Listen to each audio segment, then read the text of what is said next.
কত মানুষ দেখলো এক পুরুষের অশ্রু বিসর্জন, শুনলো তার আর্জি। ছেলেটার দুঃখে দুঃখী হয়ে বোধহয় ওনারাও আল্লাহর কাছে দোয়া চাইলেন। এক সময় এক এক করে সবাই চলে গেলেন, কিন্তু রুদ্ধ যেন ওঠার নামই নিচ্ছে না। সেই মসজিদের ইমাম রুদ্ধ আসার পর থেকেই তাকে লক্ষ্য করছিলেন। ছেলেটাকে তখনও একভাবে মাথা নত করে কান্না করতে দেখে তিনি এগিয়ে এলেন, রুদ্ধর পিঠে হাত রেখে ভরসা দিয়ে বললেন, আল্লাহ ওনার দরবার থেকে কাউকে খালি হাতে ফেরেন না। তাহলে তোমার এত অশ্রু বৃথা যাবে কেন? আল্লাহর উপর ভরসা রাখো বাবা, সব ভালো হবে। আমিও দোয়া করি আল্লাহ তোমার মনের ইচ্ছা পূরণ করুক। এভাবে আর না থেকে উঠো। রুদ্ধ মাথা তুলে অসহায় দৃষ্টিতে তাকালো ইমামের দিকে। ইমাম সাহেব চোখ দিয়ে রুদ্ধকে আশ্বস্ত করলেন। ভরসা পেয়ে রুদ্ধ সেখান থেকে উঠে বাইরে বেরিয়ে এলো। হাতের পৃষ্ঠে চোখ মুছে পুনরায় পথ চলতে শুরু করলো হাসপাতালের দিকে। কে জানে কি হয়েছে এতক্ষণে। ডাক্তাররা পারল কিনা তার পাখি দুটোকে ঠিক করে দিতে। হসপিটালে ফিরেই আগে বোনের রুমে প্রবেশ করলো রুদ্ধ। কেবিনে দেওয়ার পর বোধ হয় সবাই এসেই দেখে গেছে। একসাথে অনেক মানুষের ভিড় করা মানা। নূর বেগম একাই ছিলেন মেয়ের রুমে। ছেলেকে আসতে দেখেই চুপচাপ বেরিয়ে গেলেন। রুদ্ধ এগিয়ে গিয়ে বসলো বোনের পাশে। আহত দৃষ্টিতে অবলোকন করলো বোনের সম্পূর্ণ শরীর। ডাক্তারের থেকে শুনেছিল বটে, তার কলিজাটাকে জানোয়ারটা বেল্ট দিয়ে অনেক আঘাত করেছে। নিশ্চয়ই ফর্সা শরীরটাতে এখনো তা স্পষ্ট। মাথা জুড়ে সাদা ব্যান্ডেজের আবরণ, ঠোঁটের কোণে এখনো খানিকটা রক্ত লেগে আছে। গালে থাপড়ের কালশিটে দাগটা পুতুলের ন্যায় বোনটার কি বিশ্রী চেহারা তৈরি করে দিয়েছে নরখাদকটা। যদি সুযোগ পেত তাহলে বোধহয় জানোয়ারটাকে এত কঠোর শাস্তি দিত যে দ্বিতীয়বার জন্ম নেওয়ার কথা ভাবতেই ভয় পেত। রুদ্ধ আরেকটু এগিয়ে বসে বোনের মুখখানায় হাত বুলিয়ে দিল, ঝুঁকে কপালে স্নেহের পরশ দিল। চোখ দুটো আবার ঝাপটা হলো। কি এক অবস্থা হয়েছে! একবার চোখের বাঁধ ভাঙতেই এখন থেকে থেকে তা পানিতে পরিপূর্ণ হয়ে ওঠে। তা মোছার চেষ্টাও করলো না। বোনের বাচ্চা বাচ্চা মুখখানার পানে তাকিয়ে মলিন গলায় বলে উঠল, ভাই এসেছে তো, তোর চোখ মেরে দেখবি না সোনা? ভাইয়ের প্রতি অভিমান হয়েছে কদিন, কদিন বাড়িতে আটকে রেখেছিলাম বলে। এইবার একবার চোখ খুলবো না আমার, বিশ্বাস কর। আর অভিমান করে সুযোগটাই দিব না। যা করতে চাবি তাই করতে দেব, যা চাবি তাই এনে দেব। তবু চোখ মেলে ভাইয়ের সাথে কথা বল না পাখি। এত অনুনয় করার পরেও মেয়েটা চোখ খুলল না। রুদ্ধ বোনের একটা হাত টেনে নিয়ে তাতে চুমু খেয়ে আলতো হেসে বলে উঠল, ঠিক আছে, এখন চোখ মেলতে হবে না। ভাইয়ের সাথে লুকোচুরি খেলছিস তো? তাহলে আমি বাইরে গিয়ে অপেক্ষা করি, কেমন? অভিমান মিটে গেলে চোখ মেলে ভাই বলে ডাক দিস, কেমন? দেখবি একটা ডাক দিতেই ভাই এসে হাজির হব। আর কখনো দেরি করবো না, কখনো না। বলেই মেয়েটার হাতটা ছেড়ে দিয়ে উঠে দাঁড়ালো। নিজের হাতের পৃষ্ঠে চোখ মুছে দরজার দিকে এগিয়ে গেল। যেন মনে মনে সত্যিই ভেবে নিয়েছে সে বাইরে গিয়ে অপেক্ষা করলেই বোনটা চোখ মেলে তাকাবে, তার ডাক আর তাকেই ডাকবে ভাইয়া বলে। যেমনটা প্রতি মুহূর্তেই পাখির ন্যায় মিষ্টি বুলি আওড়িয়ে তাকে ডাকতে থাকে। রায়া আর অদ্রিজাকে বিপরীতে পাশাপাশি কেবিনে রাখা হয়েছে। রায়াকে দেখার খানিকটা সুযোগ সবার হলেও অদ্রিজার কেবিনে আসা আপাতত নিষেধ। যাও দুই একজন এসেছে, ডাক্তারের নির্দেশ মোতাবেক এসেছে। আরব সাহেব দেখে গেছেন মেয়েকে, বেশিক্ষণ থাকতে দেননি তাকে। আবার না তিনি অসুস্থ হয়ে পড়েন এই ভয়ে। তবে তমাল এসেছে বোনকে দেখতে। এসেছে 5 মিনিট পেরোতে চলল। সে কেবল পাশে বসে বোনকে দেখেই গেল। কেমন অদ্ভুত টানাপোড়েন চলছে মনের মাঝে। সে খুব কাছ থেকে দেখেছে মেয়েটার অসহায়ত্ব কষ্ট। তখন সে ইচ্ছে থাকলেও কখনো বোনের নিকট এগিয়ে যায়নি একটুখানি সাহারা দিতে। সমাজ ছিছি করলেও সে প্রতিবাদ না করে আরো কটাক্ষ করেছে রাগ থেকে। সেই যন্ত্রণাটুকু কি কম ছিল যে মেয়েটাকে পুনরায় একই জিনিসের মুখোমুখি হতে হলো? তার তো মনে হতো সেই বড্ড কপাল পোড়া, কিন্তু আজ মনে হলো এই মেয়েটার মতো হতভাগী আর কেউ নেই। এই তো একটু সুখের মুখ দেখতে শুরু করেছিল, আর এর মাঝেই শুরু হলো অন্য বিপদ। আজ বোনের কথা ভেবেই বুকের ভেতরটা ঝলসে যাচ্ছে, অসহ্য দহন হচ্ছে, যা কাউকে বোঝানো যাচ্ছে না। সে কেমন ভাই যে একবারও বোনকে রক্ষা করতে পারল না? কেমন ভাই যে কখনো বোনের ঢাল হয়ে দাঁড়াতে পারল না? কেন ভাগ্য তাকে বারবার নিজের নিকটই নিজেকে অপরাধী করে তোলে? আজ প্রথমবার বোনের কষ্টে চোখে পানি এলো ছেলেটার। নিজেকে ব্যর্থ মনে হলো, অপারগ মনে হলো। প্রথমবার আজ অসুস্থ বোনের মাথায় হাত বুলিয়ে দিল। 5 মিনিট পেরোতে চলল। সে কেবল পাশে বসে বোনকে দেখেই গেল। কেমন অদ্ভুত টানাপোড়েন চলছে মনের মাঝে। সে খুব কাছ থেকে দেখেছে মেয়েটার অসহায়ত্ব কষ্ট। তখন সে ইচ্ছে থাকলেও কখনো বোনের নিকট এগিয়ে যায়নি একটুখানি সাহারা দিতে। রায়া আর অদ্রিজাকে বিপরীতে পাশাপাশি কেবিনে রাখা হয়েছে। রায়া আর অদ্রিজাকে বিপরীতে পাশাপাশি কেবিনে রাখা হয়েছে। ভাবতেই কষ্টে বুকটা ফেটে যাচ্ছে। তার বোনটা মা হতে চলেছিল। কিছুদিন বাদে কেউ তাকে মামা মামা বলেই গলা জুড়াতো। উফ, এত মর্মান্তিক দিনগুলো কেন এলো তাদের জীবনে? অসহায় চিত্তে বোনের উদ্দেশ্যে মর্মাহত স্বরে আওড়ালো। আমি জানি আমি ভালো নই, কিন্তু তুই তো ছিলি ভাই পাগল। আর যখন ভাই একটু একটু ভালোবাসতে শুরু করলো তখন কেন ছেড়ে যাওয়ার পায়তারা করছিস? ভাইয়ের ভালোবাসা পাওয়ার ইচ্ছেটুকু মিটে গেছে বুঝি, কিন্তু আমার যে ইচ্ছে পূরণ হয়নি এখনো। আমি যে কত স্বপ্ন দেখেছি বোনকে নিয়ে, এটা করব ওটা করব, কয়েকদিন পর মামা হব, সারাক্ষণ ওদের পিছে লাগবো। তুই চলে গেলে আমার এই আশা কে পূরণ করবে বল? ভাইকে ভালোবেসে তার এই আশাটুকু পূরণ করে দিস কেমন? আমরা সবাই তো তোর জন্য অপেক্ষা করছি। দ্রুত ফিরে আসিস কেমন? ঠিক আছে, আমাদের জন্য না হোক, তোর ওই পাগল স্বামীটার জন্য না হয় ফিরে আসিস। বলতে বলতে পাগলের ন্যায় কত কিছু বলে ফেললো। ডাক্তার তো কথা বলতে বারণ করেছে। ভেবে আর বসে থাকলো না বোনের পাশে। আগে সুস্থ হোক, তখন না হয় মন ভরে কথা বলবে, আগলে রাখবে বোনটাকে তখন। ভেবে এগিয়ে গেল দরজার দিকে। পাশাপাশি রুম হওয়ায় বের হতে মুখোমুখি হলো রুদ্ধর। তমাল পাশ কাটিয়ে রায়ের রুমে প্রবেশ করতে চাইলো। দূর থেকে তার রোনাকে দৃষ্টিগোচর হলো। ভাবলো হয়তো বাধা দিবে। তমাল কি মনে করে থেমে গেল। নত মস্তকে রুদ্ধের উদ্দেশ্যে অনুরোধ করে জানালো। আমি কি একবার ওকে দেখতে যেতে পারি ভাইয়া? জবাব দিল না রুদ্ধ কিছুই। এগিয়ে গেল সম্মুখে। অনুমতি না পেয়ে তমাল অসহায় মুখে দাঁড়িয়ে রইল নিজের জায়গাতেই। রুদ্ধ একাকী একটা আলাদা জায়গায় বসতে বসতে নিজের ভাইয়ের উদ্দেশ্যে বলে উঠল। যেতে দে ওকে। ছোট এক বাক্য শ্রবণ হতেই তমাল যেন অনেক কিছুই বুঝে নিল। কোথাও যেন একটু স্বস্তি পেল ছেলেটা।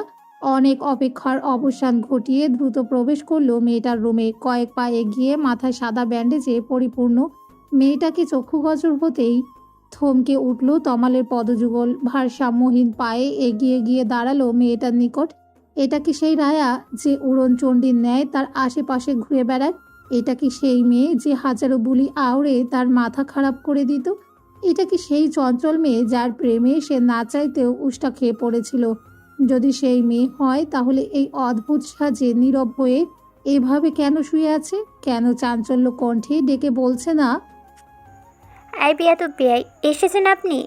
তমাল হঠাৎ নিজের ভারসাম্য হারিয়ে দু হাঁটু ভেঙে বসে পড়ল নিচে।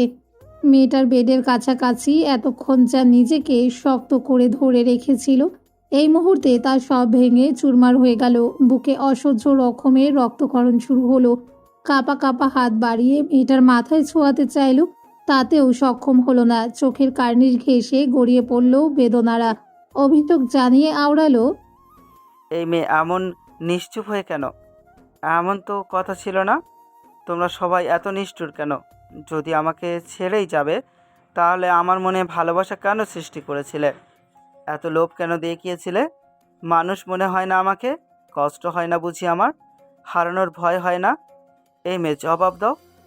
আমি তো যেতে চাইনি তোমার কাছে, তুমি এসেছিলে। যদি এভাবে একাই করে দিবে তাহলে কেন এসেছিলে? ছেলেরা নাকি কাঁদে না? আজ দ্বিতীয় ভালোবাসাকে হারানোর ভয়ে ছেলেটা কেঁদে উঠল অসহায় হয়ে। চটপট একটা হাত আঁকড়ে ধরল মেয়েটার। অস্থির অশান্ত হয়ে ব্যতিব্যস্ত স্বরে আওড়ালো। জবাব দাও রায়া, তুমি এভাবে আমাকে ছেড়ে যেতে পারো না। কি শুরু করেছে তোমরা বলো? আমার বোনটাও কথা বলছে না আমার সাথে, আবার তুমিও। তোমার এই নিশ্চুপতার স্বভাব আমার একটুও পছন্দ নয়। প্লিজ চোখ খোলো একবার, কথা বলো আমার সাথে। আবার বুকের এই অসহ্য জ্বালাটাকে শান্ত করে দাও আমার মেঘবতী। হারানোর ভয়টুকু দূর করে দাও, অনুরোধ করছি তোমার কাছে। এত এত লম্বা বক্তব্য শুনেও মেয়েটার আঁখি পল্লব খুলল না, কোনো জবাব দিল না। তমালের আরও অস্থির লাগলো। কিছু মনে পড়তে কুনুই দিয়ে চোখ মুছে উন্মাদের ন্যায় আওড়ালো। বুঝেছি, অভিমান করেছো তাই না? এই কয়দিন তোমার ফোন ধরেনি বলে, সেদিন কোনো জবাব দেইনি বলে। এই মেয়ে শোনো, আমার ভুল হয়ে গেছে, এমন আর কখনো করব না। আচ্ছা, আমার জবাব শুনবে? আমি ভালোবাসি তোমাকে। আমি আমার মেঘবতীকে খুব ভালোবাসি। শুনেছ? এবার তো ওঠো মেয়ে। এতগুলো মানুষের আর্তনাদ শুনতে পারছো না তুমি? এত পাষাণী তো নও তুমি। তাহলে কেন চোখ মেলে কথা বলছো না রায়া? আমি যা সহ্য করতে পারছি না। তুমি ছাড়া আমার কষ্ট আর কে বুঝে বলো? আমার কথা ভেবে তো চোখ মেলতে পারো একবার। প্লিজ চোখ খোলো মেঘবতী। এবারও মেয়েটার মাঝে কোনো নড়চড় দেখা গেল না, চোখ মেলেও দেখলো না। হয়তো মেয়েটা জানলো না তার ইচ্ছে পূরণ হয়েছে। ছেলেটা তাকে হারানোর ভয়ে ছটফট করেছে, কেঁদে ভাসিয়েছে। ভয়কে জয় করে ভালোবাসি বলেছে। মেয়েটা সারা শব্দ না পেয়ে তমাল আরো অস্থির হলো। টিকতে পারলো না আর ওখানে, দেখার মতো হিম্মত হলো না আর মেয়েটার বিধ্বস্ত মুখখানা। পুনরায় গড়িয়ে পড়া পানিটুকু হাতের পৃষ্ঠে মুছতে মুছতে দ্রুত পদে বেরিয়ে গেল কেবিন থেকে। সবাইকে পাশ কাটিয়ে চলে গেল সবার চক্ষু সীমানার বাইরে। রোনাক দেখল, রুদ্ধ উপলব্ধি করলো, নিচের দিকে তাকিয়ে থেকেও তবুও দুই ভাই একটা শব্দ উচ্চারণ করলো না। ছেলেটাকে যেতে দিল নির্বিঘ্নে। তারপর আরও কতখানি সময় গড়ালো তা জানা নেই কারোরই। দুই কেবিনে দুজন লোক ব্যতীত সবাই বাহিরে অপেক্ষা করছে, একটা ভালো খবর পাওয়ার অপেক্ষায়। বিকেলে নামাজের সময় হতেই সবাই নামাজ পড়তে গেল। নূর বেগম মেয়ের রুমে বসে নামাজ পড়া শেষ করে পুনরায় মেয়ের শিওরে বসে নূর বেগম মেয়ের রুমে বসে নামাজ পড়া শেষ করে পুনরায় মেয়ের শিওরে গিয়ে বসলেন। চোখের কোণে ভেজা ভাব তখনও অক্ষুণ্ণ। এক মনে ডেকে যাচ্ছেন আল্লাহকে। এত মানুষের আহাজারি বোধ হয় আল্লাহ ফেলতে পারলেন না। হঠাৎ করে রায়ার হাতের এক আঙ্গুল নড়ে চড়ে উঠল। তা বুঝতেই নূর বেগম থমকে গিয়ে মেয়েকে অবলোকন করতে শুরু করলেন। ঠিক কিছু মুহূর্ত বাদেই মেয়েটাকে চোখ মেলতে দেখা গেল। নূর বেগম কি করবেন বুঝে পেলেন না। খুশিতে মেয়েটাকে জড়িয়ে ধরে উচ্চস্বরে কেঁদে উঠলেন। পরক্ষণে মেয়েকে রেখে ছুটে গেলেন কেবিনের সম্মুখে। তিন ছেলের সাথে তমালকেও নামাজ শেষ করে আসতে দেখতে পেলেন। বড় ছেলের দেখা পেতেই তিনি আরো জোরে কেঁদে দিয়ে আওড়ালেন, আমার মেয়েটা চোখ মেলে তাকিয়েছে রে আব্বু, দেখে যা, মেয়েটা চোখ মেলে দেখেছে। আল্লাহ আমার দোয়া কবুল করেছেন। কেবিনের সম্মুখে করিডোরে রাখা একটা বেঞ্চে পিঠ ঠেকিয়ে চুপচাপ বসে আছে রুদ্ধ। চোখে মুখের ভাব নির্লিপ্ত, তবুও যেন রাজ্যের বিষাদে পরিপূর্ণ। ছোট বোনের জ্ঞান ফিরলেও বউটা যে এখনো অচেতন হয়ে পড়ে আছে হাসপাতালের বেডে। এখনো পর্যন্ত মেয়েটাকে গিয়ে চোখের দেখা পর্যন্ত দেখেনি, সাহসটুকুও যেন হয়নি। মেয়েটার তথা কথিত রূপ ছেড়ে এই ভিন্ন রূপটা যে আর সহ্য করার মতো নয়। কি করে দাঁড়াবে সম্মুখে ভাবতেই বুকটা খামচে ধরে। তবুও অপেক্ষায় আছে কখন মেয়েটা চোখ মেলে তাকাবে, তাকে এক পলক খুঁজবে দেখার জন্য, নাকি অভিমানে দেখতেই চাইবে না। সময় মতো আসতে যে পারেনি, রক্ষা করতে পারেনি কাউকে, এর জন্য বুঝি মেয়েটা তাকে এত দ্রুত ক্ষমা করে দিবে। কয়েকজন বাড়ি ফিরে গেছে, আর যারা আছে প্রত্যেকেই প্রায় ছড়িয়ে ছিটিয়ে আছে এখানে সেখানে। মহিলাদের মধ্যে কেবল নূর বেগম আছেন, যিনি এখন মেয়ের কেবিনে অবস্থান করছেন, আর বাকি পুরুষেরা বাহিরে। এত মানুষের ভিড়েও রুদ্ধ কেবল স্থির বসে নিজের মতো নানান ভাবনায় মত্ত। পাশে যে বাবা, চাচা, তমাল, নাসিম, এরা সকলে আছে, কারোর দিকেই কোনো ধ্যান নেই। মস্তিষ্ক জুড়ে কেবল এক নারী স্মৃতি ঘুরে বেড়াচ্ছে। সেই ভাবনায় বিঘ্ন ঘটাতে আকস্মাৎ হাসপাতালে পুলিশের আগমন ঘটল। কম করে 4-5 জন হবেন। হঠাৎ পুলিশের আগমনে সবাই থমকে উঠল। বিস্ময় এসে হানা দিল মস্তিষ্কে। রামিদ বাবু থাকায় এগিয়ে গেলেন, কথা বললেন। পুলিশের কথা শুনে বোধহয় উনিও আরও তাজ্জব বনে গেলেন। বাকিরা তখনও অসুখ নজরে তাকিয়ে, কেবল রুদ্ধ তখনও বইয়ের স্মৃতিচারণে ব্যস্ত। পুলিশ এসেছে বুঝেও তাকিয়ে দেখল না, যেন তার কোনো ফারাকি পড়ল না এতে। আবার হয়তো পড়ল, কিন্তু মুখ দেখে কিছুই বোঝার উপায় নেই। পুলিশ কজন এগিয়ে এসে রুদ্ধর সম্মুখে দাঁড়ালেন। ছেলেটার এই শান্ত স্বভাব দেখে বোধ হয় ভরকালেন। তবুও বেশি পাত্তা না দিয়ে একটা হ্যান্ডকাপ বের করে বাড়িয়ে ধরল রুদ্ধর সম্মুখে। সবার কৌতূহল বিনাশ করতে পুলিশ আওড়ালেন এক নিষ্ঠুরতম বাক্য, যে বাক্য জায়গাটাতে একেবারে শুনশান স্তব্ধ করে তুলল এক লহমায়। খাদ্যমন্ত্রী জহির আহমদের একমাত্র ছেলেকে নৃশংসভাবে খুন করার অপরাধে আপনাকে আমরা গ্রেপ্তার করছি, মিস্টার উদ্রাফি কাদের রুদ্র। হসপিটালের ফিনাইলের গন্ধে যেন সবার দম আটকে আসার উপক্রম। এখানে আসলেই বোধহয় প্রতিটি মানুষের একটাই ইচ্ছে হয়, অসুস্থ মানুষগুলো দ্রুত সুস্থ হোক আর সবাই দ্রুত নিজে নিবাসে ফিরতে পারে। পুরো মেঘমহল অপেক্ষামান আছে বাড়ির পুত্রবধূ আর মেয়ের সামান্য জ্ঞান ফেরার। থেকেই সকলে আল্লাহর দরবারে মাথা নোয়াচ্ছে। এত মানুষের দোয়া বোধ হয় কবুল করতে বাধ্য হলেন উপরআলা। রুদ্ধ, রোনাক, তমাল 3 জন নামাজ শেষ করে কেবিনের দিকে মাত্রই ফিরছিল, এমন মুহূর্তে নূর বেগম কেবিন থেকে বেরিয়ে এসে জানালেন বাড়ির একমাত্র কন্যা চোখ মেলে তাকিয়েছে। খবরটি শোনা মাত্রই 3 পুরুষই নিজ নিজ জায়গায় থমকে দাঁড়ালো। বুক থেকে নেমে যেন একটা পাথর সরে গেল। তমালের বুকটা ধুকপুক করে উঠল। উপস্থিত সবাইকে উপেক্ষা করে পাশ কাটিয়ে দৌড় দিল ছেলেটা। সেই দেখা দেখি ধ্যান থেকে বেরিয়ে রোনাকও বোনের কেবিনের দিকে অগ্রসর হলো। একমাত্র রুদ্ধ তখনও নিজ জায়গায় স্থির। নূর বেগম ছেলের অবস্থা বুঝতে পেরে এগিয়ে এলেন নিকটে। সংক্ষিপ্ত স্বরে শুধালেন, যাবি না বোনের কাছে? বিপরীতে রুদ্ধর থেকেও ভেসে এলো সংক্ষিপ্ত জবাব, পরে যাব। নূর বেগম আর কিছু না বলে এগিয়ে গেলেন মেয়ের নিকট। রুদ্ধ সেখানে বারান্দায় বসে পড়ল। আল্লাহর নিকট বোধ হয় লাখ লাখ শুক্রিয়া আদায় করলো আর মনে মনে অন্য আরেকটা ইচ্ছে পোষণ করলো, অর্ধাঙ্গিনী চক্ষু মিলে তাকাবার ইচ্ছে। তমালের ভেতরটা যেন হাঁসফাঁস করে উঠল যখনই কেবিনে ঢুকে আহত মেয়েটাকে নজরে পড়ল। এদিক ওদিক তাকিয়ে দেখছিল মেয়েটা। সে আশাতেই দরজার দিকে ফিরে তাকাতেই দুজোড়া কাতো চোখের নজরে নজর নিবিষ্ট হলো। মাথাটা কেমন ভার ভার লাগছে, এপাশ ওপাশ নাড়াতে কষ্ট হচ্ছে। জ্ঞান ফিরতেই মনে হচ্ছিল সে বোধহয় এখন অন্য রাজ্যে আসছে, যেখানে কোনো জীবিত মানুষের উপস্থিত থাকে না। বারবার মনে প্রশ্ন জাগছিল, সে কি মারা গেছে? না হলে সে কোথায় আছে? মাকে কান্নারত অবস্থায় দৌড়ে যেতে দেখেই বুঝেছিল সে বোধহয় প্রিয় মানুষগুলোকে দেখার আরেকটা সুযোগ পেয়েছে।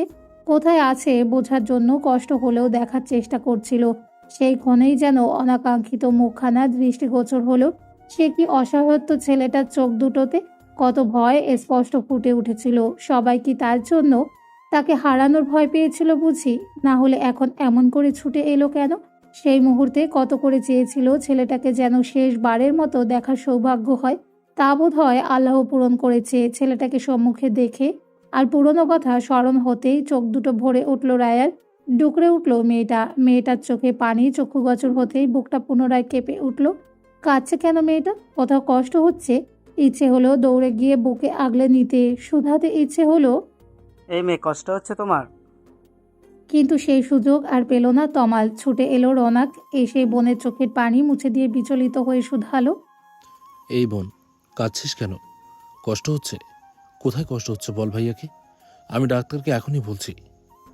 ভাইয়ের বিচলিত কণ্ঠ শুনে রায়া ভাইয়ের পানে তাকালো। যে ভাই সারাক্ষণ তার পেছনে লাগতে থাকে, আর সেই ভাইয়ের কি অবস্থা হয়েছে তার দুর্দশায়। মনে হচ্ছে সে নয়, বরং এরাই অসুস্থ। কাছের মানুষগুলোকে পুনরায় দেখতে পাবে এটা যেন কল্পনাতীত ছিল।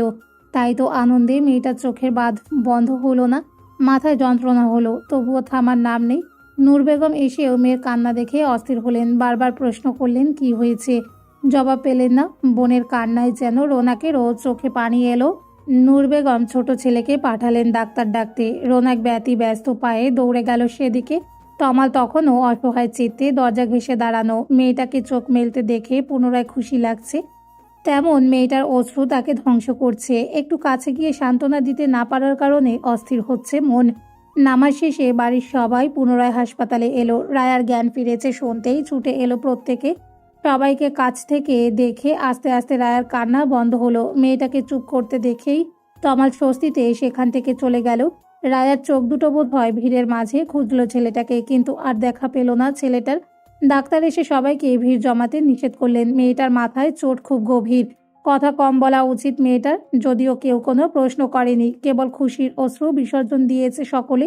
ডাক্তারের কথায় সবাই কেবিন থেকে বেরিয়ে গেল। তবে তখনও যেন কারোর চিন্তার শেষ নেই।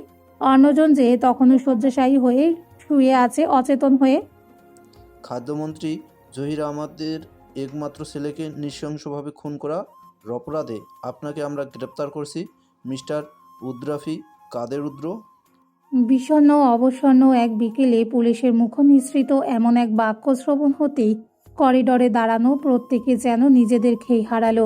বাড়ির দুটো মেয়ে শয্যাশায়ী হওয়াটাই কি কম ছিল যে এখন আবার পুলিশ এসেছে বাড়ির বড় ছেলেকে খুনের অভিযোগে গ্রেপ্তার করতে। রায়ার জ্ঞান ফেরার পর নাসিম, তমাল, রামিদ সাহেব, নূর বেগম আর তমালিকা বেগম ব্যতীত সবাই বাড়ি ফিরেছে। খানিকটা বিশ্রাম নিয়ে ফ্রেশ হয়ে আবার আসবে। এতগুলো মানুষের খাওয়ার ব্যবস্থা করতে হবে, কতক্ষণ আর না খেয়ে থাকবে? তাছাড়া হসপিটালে এত ভিড় জমিয়ে রাখারও কোনো মানে হয় না। থেকে থেকে একজন করে না হয় এসে দেখে যাবে। নূর বেগম আর তমালিকা বেগম ব্যতীত সবাই কেবিনের সম্মুখে উপস্থিত ছিল। এমন সময় পুলিশের আগমনে সবাই যেন ভরকে ছিল। তার থেকে বেশি পুলিশের কথায় সবার মাঝে আতঙ্কিত ভাব দেখা গেল। নাসিম তো বোধ হয় রেগেই গেল। এমন মুহূর্তে মাথায় কাজ করতে চাইছে না, নিজের জায়গা থেকে নড়ে চড়ে উঠল। পুলিশের উদ্দেশ্যে রেগে আওড়ালো, এসব কি বলছেন আপনারা? ভাই কখন খুন করলো? আমরা পৌঁছানোর আগে। নাসিম, কথার মাঝে রুদ্ধর গুরুগম্ভীর স্বর শুনে থেমে যেতে বাধ্য হলো নাসিম। সবার উৎসুক চাহনি এসে বর্তালো রুদ্ধর ওপর। ছেলেটা নির্লিপ্ত চিত্তে বসে নিজ জায়গায়, শান্ত দৃষ্টি নিবিষ্ট নাসিমের পানে। সেই দৃষ্টি যেন নাসিমকে অনেক কিছু বুঝিয়ে দিল। নাসিম বুঝতে পেরে অস্থির হয়ে দুপা পিছিয়ে গেল। ভাই কি তাহলে জানতো পুলিশ তাকে নিতে আসবে? এই কারণে কি মৃত পথযাত্রী ছেলেটাকে পুনরায় নিজের হাতে আঘাত করেছিল, যাতে বউ বা বোন যেই হোক আসল খুনি পুলিশ যেন তার নাগাল না পায়? রুদ্ধ দৃষ্টি সরিয়ে পুনরায় চুপচাপ বসে রইল। নূর বেগম কোনো কারণে কেবিন থেকে বের হয়েছিলেন। বেরিয়ে পুলিশকে দেখতে চিন্তিত হয়ে এগিয়ে এলেন। সব শুনতে নিজের ভারসাম্য হারাতে বসলেন। কারোরই এখনো পর্যন্ত আসল সত্য জানা নেই, 3 ভাই ব্যতীত। আর খারাপ যা হয়েছে তা তো জাহিদ ঘটিয়েছিল, তাহলে পুলিশ কেন ওনার ছেলেকে দোষারোপ করবে? মানতে পারলেন না তিনি। ক্ষিপ্ত অথচ অস্থির কণ্ঠে পুলিশের উদ্দেশ্যে বললেন, এসব কি বলছেন আপনারা অফিসার? আমার ছেলে খুন করতে পারে না। আপনারা জানেন না আমার 2 মেয়ে কিডন্যাপ হয়েছিল, আর আপনারা আমার ছেলেকে দোষারোপ করছেন? আমার ছেলে কি করে খুন করতে পারে? এসব আমি মানি না। বলতে বলতে ওনার কেঁদে দেওয়ার উপক্রম। মাকে অস্থির হতে দেখে রুদ্ধ উঠে এগিয়ে এলো। মাকে এপাশ থেকে আগলে নিয়ে শান্ত স্বরে বলে উঠল, চুপ করো মা। তোমাকে বড়সড় বলছে, অনুরোধ করছে, প্লিজ চুপ করো। নূর বেগম ছেলের অনুরোধে অসহায় দৃষ্টিতে তাকালেন ছেলের দিকে। কি করবেন, কি বলবেন বুঝে পেলেন না। পুলিশ এগিয়ে এসে গম্ভীর স্বরে বলে উঠল, আমাদের কাছে সমস্ত প্রমাণ আছে, আমরা বাধ্য ওনাকে গ্রেপ্তার করতে। আপনাদের যা বলার কেটে গিয়ে বলবেন না হয়। আজ তো বিজয়ের উল্লাসে সকলের মাতোয়ারা হওয়ার কথা ছিল, অথচ ঘটেছে সম্পূর্ণ বিপরীত। আর কত খারাপ ঘটবে মানুষগুলোর সাথে। পুলিশ গ্রেপ্তার করার জন্য তৎপর হলেন। রামিদ সাহেব এগিয়ে এলেন পুলিশের সাথে কথা বলার হেতু। রুদ্ধ তখনও শ্বাস স্থির, কেবল চাচাকে এগিয়ে আসতে দেখে ছোট করে উচ্চারণ করল, আমার স্ত্রীর জ্ঞান না ফেরা পর্যন্ত আমি চার্জশিকের বাইরে থাকতে চাই চাচু। এক বাক্যের দ্বারাই যেন অনেক কিছু বুঝিয়ে দিল রুদ্ধ। রামিদ সাহেব ছেলের কথার মানে বুঝতে পেরে সময় অপচয় না করে কাজে লেগে পড়লেন। 10 মিনিট সময়ের ব্যবধানে যেখানে যেখানে প্রয়োজন কল করে সাময়িকভাবে ছেলেকে পুলিশের হাত থেকে রক্ষা করলেন। তবে উপর মহলের নির্দেশ একটাই, স্ত্রীর জ্ঞান ফিরতেই স্ব-ইচ্ছায় নিজেকে পুলিশের হাতে ধরা দিতে হবে রুদ্ধকে। চিন্তার ঘনঘটা কারোর মাথা থেকেই সরল না। তবে নির্দেশ পেয়ে পুলিশ চলে গেলেন। 2 জন কনস্টেবল রেখে গেলেন রুদ্ধকে নজরে রাখার জন্য। উপস্থিত মানুষগুলো পুনরায় থমকে রইলেন। কারো বুঝতে বাকি নেই এত দ্রুত এনারা রেহাই পাবে না। যেভাবেই হোক খাদ্যমন্ত্রীর ছেলে খুন হয়েছে বলে কথা। পুলিশের কাছে প্রমাণ পর্যন্ত আছে। জহির সাহেব নিশ্চয়ই এত সহজে ছেড়ে দিবেন না। একদিকে মেয়ে বৌমা আর অন্যদিকে ছেলে। নূর বেগমের এবার চিৎকার করে কাঁদতে ইচ্ছে হলো, কিন্তু সেই উপায়টুকুও নেই। সইতে না পেরে ছেলেকে ছেড়ে বিষণ্ণ মন নিয়ে চলে গেলেন মেয়ের কেবিনে। রুদ্ধ পুনরায় নিজ স্থানে গিয়ে বসে পড়ল। রামিজ সাহেব চলে গেলেন পুলিশ স্টেশনের উদ্দেশ্যে। ছেলের জন্য আর কি করা যায় করতে হবে। নাসিমও আর দাঁড়িয়ে থাকতে সক্ষম হলো না। চুপচাপ চলে গেল ভাইকে একা রেখে। কেবল থেকে গেল তমাল। বসলো গিয়ে বোন জামাইয়ের পাশে। কেমন করে তাকিয়ে দেখলো ছেলেটার মুখখানা। শান্ত মুখখানা দেখেও যেন বড্ড মায়া হলো, কিন্তু সান্ত্বনা দেওয়ার মতো কোনো বাক্য খুঁজে পেল না। কেবল ছোট্ট করে উচ্চারণ করলো, রায়াকে দেখতে যাবেন না? রুদ্ধ এক দৃষ্টে তাকিয়ে রইল দূরে কোথাও। মুখ ফুঁড়ে বেরিয়ে এলো গোটা কয়েক শব্দ, সাহস হচ্ছে না বোনটার সামনে দাঁড়ানোর। নিশ্চয়ই অভিমান করে আছে, সময় মতো পৌঁছে ওদের রক্ষা করতে পারিনি বলে। এতে কি ছেলেটার কোনো দোষ ছিল? তাহলে নিজেকে দোষ দিয়ে কোনো কিছু সমাধান হবে বুঝি? তমাল ও রুদ্ধর মতো সম্মুখে পলকিন তাকিয়ে রইল। পুনরায় আওড়ালো, আপনার বোন বাচ্চা হতে পারে, অবুঝ নয়। আমার বোন থেকে শতগুণ বুদ্ধিমতী। অভিমান নয়, বরং এখন ভাইকে কাছে না পেয়ে নিশ্চয়ই মেয়েটা ছটফট করছে। বাকিটা আপনার ইচ্ছে। রুদ্ধ জবাববিহীন কিছু মুহূর্ত বসে রইল। তমালো আর কিছু বলল না। রুদ্ধ হঠাৎ করে দাঁড়ালো। শুষ্ক একটা ঢোক গিলে বোনের কেবিনের দিকে হাঁটা দিল। চলন এতই ধীর মনে হয়, ছেলেটার পায়ে সামান্য জোর নেই হাঁটার মতো। এতক্ষণ বোনের জ্ঞান ফেরার অপেক্ষায় থাকলেও জ্ঞান ফেরার পরেও দেখা করতে যায়নি। কি করে যেত? সম্মুখে দাঁড়িয়ে কিভাবে জিজ্ঞেস করত, ভালো আছিস বোন? বোনটা যদি দোষারোপ করত তাহলে কিভাবে জবাব দিত? কিন্তু এখন মনে হলো তার জবাবদিহি করা উচিত। বোনকে একটু আগলে নেওয়া উচিত। ছেলেকে ধিমি পায়ে কেবিনে প্রবেশ করতে দেখে নূর বেগম ছেলেকে একা রেখে বেরিয়ে গেলেন বাহিরে। কারো আসার আগমনে টের পেতেই চোখ মেলে তাকালো রায়া। দরজার সম্মুখে বড় ভাইকে দাঁড়িয়ে থাকতে দেখে মুখে হাসি ফুটল। চেতনা ফেরার পর থেকে সবাইকে দেখতে পেয়েছে, কেবল বড় ভাইয়া আর ভাবি ছাড়া। কেমন আছে তার ভাবি জানার জন্য উদগ্রীব হলো। তার থেকেও বেশি উৎকণ্ঠিত হলো ভাইকে তখনও দূরে দাঁড়িয়ে থাকতে দেখে। নিজেই অসুস্থ কণ্ঠে ডেকে উঠল, কাছে আসো ভাইয়া। বোনের ডাক কর্ণগোচর হতেই রুদ্ধ আর নিজ জায়গায় স্থির থাকতে সক্ষম হলো না। এগিয়ে গিয়ে বসে পড়ল বোনের পাশে, মাথাটা তখনও নিচের দিকে হেলানো। রায়া বোধহয় ভাইয়ের অবস্থা বেশ বুঝলো। তবুও ভাইকে চুপ থাকতে দেখে চোখ দুটো ভরে ওঠার উপক্রম হলো। ভাইয়ের পানে তাকিয়ে থেকে অশান্ত হয়ে ডেকে উঠল, আমার সাথে কথা বলবা না ভাইয়া? রুদ্ধ এতক্ষণে চোখ তুলে তাকিয়ে বোনটাকে দেখলো। সাদা ব্যান্ডেজে আবৃত শরীর আর বিধ্বস্ত মুখখানা দেখলেই বুকের ভেতরটা ছিন্ন ভিন্ন হয়ে যাচ্ছে। কণ্ঠ যেন রোধ হয়ে এলো। ভাইকে চুপ থাকতে দেখে রায়া আর কান্না আটকে রাখতেই সক্ষম হলো না।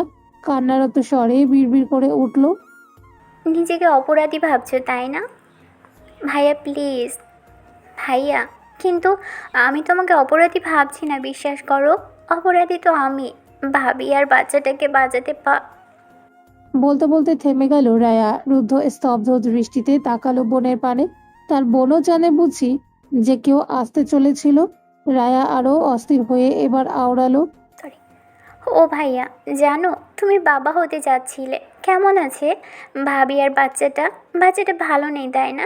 খুব জোরে মেরেছিল তো শয়তানটা। বলো না ভাইয়া, ভালো নেই তাই না? আমি কিচ্ছু করতে পারিনি তখন ওদের। আমি কিছু। বোনকে অস্থির হতে দেখে আর কান্না করতে দেখে তার চেয়ে শতগুণ বেশি অস্থির হলো রুদ্ধ। ঘাবড়ে গিয়ে বোনের হাত ধরে ডলতে ডলতে সান্ত্বনা বাণী আওড়ালো, শ্শ্, চুপ কর, কান্না থামা শোনা। ভাইকে আর অস্থির করিস না। যা হয়েছে তা আমার ভুল। প্লিজ কান্না থামা বার্ড। রায়ার ফুপানোর শব্দ কমল না। কাতর স্বরে পুনরায় শুধালো, ভাবি কেমন আছে ভাইয়া? ঠিক আছে তো? কি জবাব দিবে এবার বোনকে? এতেই মেয়েটা এত উৎকণ্ঠিত হয়ে আছে। তার ওপর যদি ডাক্তারের বলা কথা শোনে তাহলে কি মেয়েটা আরো উদ্গ্রীব হবে না? নিজের অস্থিরতা চেপে হালকা ঝুঁকে বোনের কপালে আদরের স্পর্শ দিল। বিমর্ষ কণ্ঠে আওড়ালো, ভাবির খুব দ্রুত জ্ঞান ফিরে আসবে, চিন্তা করিস না। প্লিজ শান্ত হ। অসহায় চিত্র মনে করে রায়ার আরো মুর্মুষ অবস্থা। সে দেখেছিল ভাবিকে কতটা আঘাত করেছিল ছেলেটা। নিশ্চয়ই খুব খারাপ অবস্থা এখন। নিশ্চয়ই ভাইয়া মিথ্যা বলছে তাকে। তবুও ভাইয়ের কথা ভেবে আর কিছু বলল না। শুধু শান্ত থাকার চেষ্টা করে ভাইয়ের পানে অসহায় দৃষ্টি মেলে তাকিয়ে রইল। বোনকে এমন করে তাকাতে দেখে রুদ্ধ অসহায় শ্বাস নির্গত করলো। আস্তে করে বলে উঠল, ভাইয়াকে ক্ষমা করিস বার্ড। সময় মতো বলছিল আজ এমন দিন দেখতে হতো না। আমি ভাই হিসেবে ব্যর্থ, স্বামী হিসেবে ব্যর্থ, এমনকি বাবা হিসেবেও। এমন করে বলো না ভাইয়া, এতে তোমার কোনো ভুল ছিল না। বোনের কথা শুনেও কোনো জবাব দিল না রুদ্ধ। বোনের একটা হাত আঁকড়ে ধরে বসে রইল। কিছু ভেবে ভয়ে ভয়ে শুধালো, এই ঘটনার জন্য আমার বার্ড উঠতে ভুলে যাবে না তো? তার ভাবির মতো দুর্বল হবে না তো? হাসতে ভুলে যাবে না তো? তাহলে যে আমি নিজেকে কখনোই ক্ষমা করতে পারবো না। রায়ার কাতরতা যেন আরো বাড়ল। একটা ছেলের ঘৃণিত স্পর্শ একটা মেয়ের কাছে ঠিক কতটা অসহায় আর কলঙ্কের তা শুধু সেই মেয়েটাই জানে। যদিও তার সাথে কিছুই ঘটেনি, তবুও মনে পড়তে গা গুলিয়ে উঠল, বুকটা কেঁপে উঠল। কিন্তু সাহসী মেয়েটা নিজের ভয়কে প্রকাশ করতে রাজি নয়। আলতো হাসলো মেয়েটা। ভাইকে অভয় দিতে আওড়ালো, আমি তোমার বোন ভাইয়া, সামান্য কারণে কেন নিজেকে দমিয়ে রাখবো? আমি মোটেও ভয় পাই না, দেখবে সবাইকে উচিত জবাব দিব। দেবো না তো? বোনের কথায় রুদ্ধ ঠোঁটের কোণ হালকা বাঁকালো। জানতো বোনটা এমনই জবাব দিবে, কিন্তু মনের কথা বোঝে না সে। ঠিক বোঝে একটা মেয়ের চরিত্রে দাগ পড়া যে কতটা কষ্টের তা সে বেশ বোঝে। তার বোনটা তো আরো একটা বাচ্চা, জানা নেই সমাজ কি কি কথা শোনায় আড়ালে। তাদের সম্মুখে কিছু শোনাবে না এমন সাহস কারো নেই। মেয়েটা যতই সাহস দেখাক তার ভয় হয় কারো কটু কথা কখনো দমে না যায় মেয়েটা। তবুও কথা বাড়ালো না। শুভ্র ব্যান্ডেজের আবৃত বোনের মাথার দিকে চোখ পড়তেই বুকটা কেঁপে উঠল। বাচ্চা মেয়েটা কিভাবে সহ্য করেছিল সেদিকে তাকিয়ে আনমনেই শুধিয়ে উঠল। খুব লেগেছিল আমার পাখিটার, তাই না? খুব ব্যথা করছিল। ভাইয়ের প্রশ্ন শুনে ব্যথাতুর হাসলো রায়া। আজ আর আশকারা পেতে সম্মতি জানালো না, বরং ভাইয়ের দুঃখ বিনাশ করতে মাথা নেড়ে না বুঝালো। রুদ্ধ আস্তে ধীরে বোনের মাথায় আলতো করে হাত বোলাতে চাইলো, তাতে যেন হাতটা কেঁপে উঠল। থেমে গিয়ে কাপা কাপা কণ্ঠে বলে উঠল।